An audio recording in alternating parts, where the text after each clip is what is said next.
of a rising global power. It has contributed to the transformation of India's economic landscape. It has seen scarcity turn into capacity and seen hardships turn into hope. Today, we Indians have resolved to carry forward the momentum of development. We Indians have collectively taken a pledge that by the year 2047, when we celebrate the centenary of our independence, we will make India into a developed nation. A nation that is economically strong, technologically advanced, environmentally sustainable, socially inclusive, and globally influential. And I have no doubt that just as you were partners in India's rise over the past 125 years, you will be architects of India's transformation in the coming 2 decades as we move towards the centenary of our independence. Ladies and gentlemen, the 21st century has witnessed unprecedented disruptions, including the global financial crisis, global pandemic, tension and wars in different regions and supply chain breakdowns. All these events have shaken the world. Institutions that seemed permanent are now under strain. In such times, nations either drift or they decide. But India has decided. Despite these hard winds, the 21st century has witnessed the making of the India story. Our developmental journey over the last 2 decades has been nothing short of extraordinary. It shows the true strength of our nation. We have moved from being an aspiring nation to an inspiring nation. Let me share some examples. The most remarkable dimension of the India story has been the fact that more than 25 crore people have come out of poverty in the past decade. Until the mid-1990s, almost half of our country was living under the international poverty line. Recent estimates suggest that we have nearly eliminated the most extreme forms of poverty. Over the past decade, India has undergone an unprecedented digital transformation. As a result, access to government services has become faster, easier, and more convenient for citizens. Payments are now directly transferred to the bank account of beneficiaries. The famed Jan Dhan, Aadhaar, and Mobile Trinity is a fruit of our digital transformation. JAM Trinity has ensured that the government benefits reach the intended beneficiaries without leakages, corruption, or delays.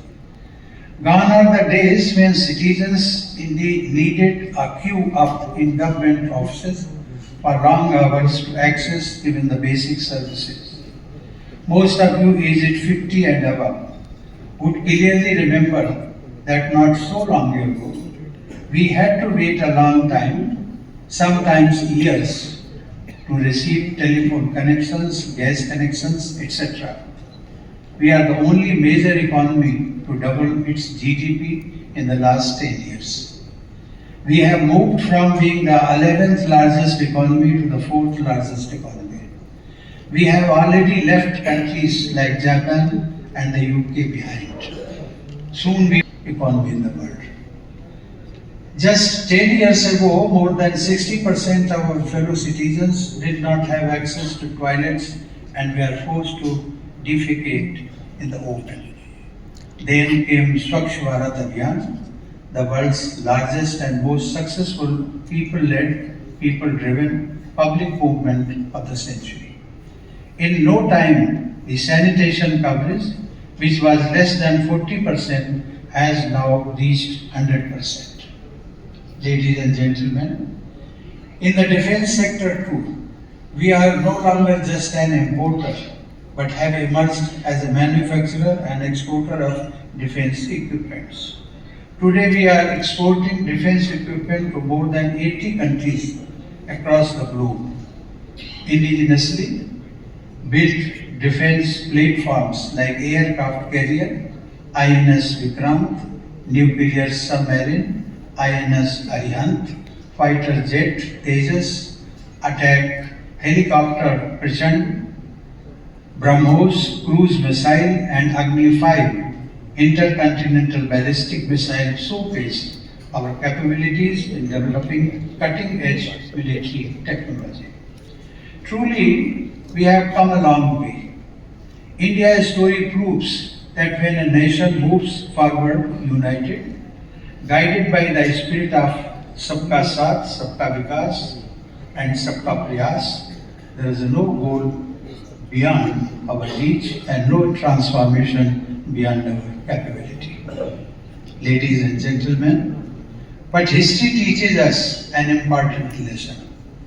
Progress is not a destination, it is a continuous journey.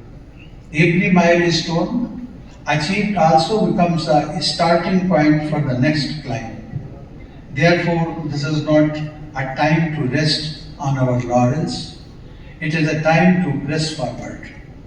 This is a time to move ahead with renewed conviction and greater resolve to the cause of Viksit Bharat. Ladies and gentlemen, today the world stands at a profound inflection point. In the aftermath of the Second World War, a new global economic and political order took shape. Institutions were built, alliances were formed, and norms were established that shaped 7 decades. But that framework is now under visible strain.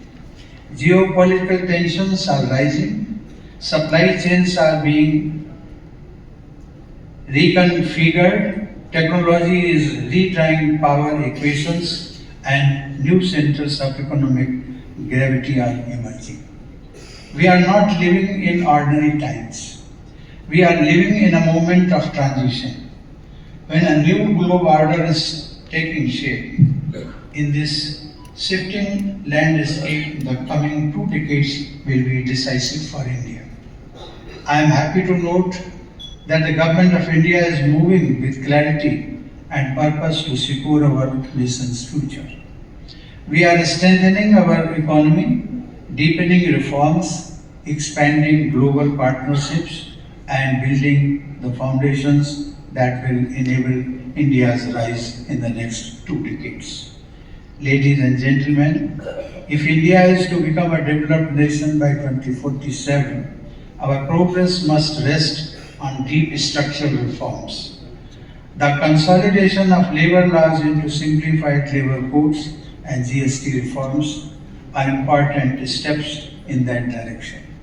I am happy to note that reforms in India today are not driven by compulsion or crisis, they are driven by conviction.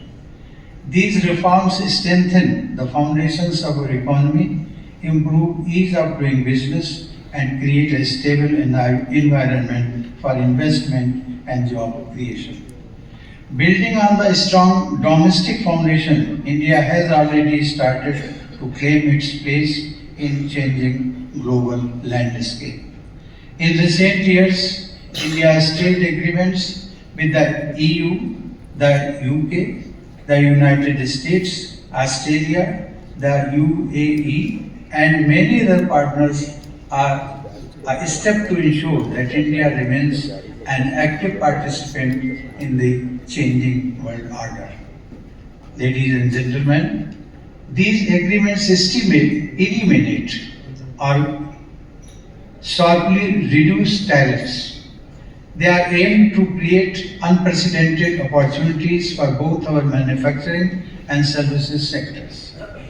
We have already witnessed tangible outcomes, merchandise trade, and countries such as Australia and the UAE has doubled following the signing of these agreements. But these partnerships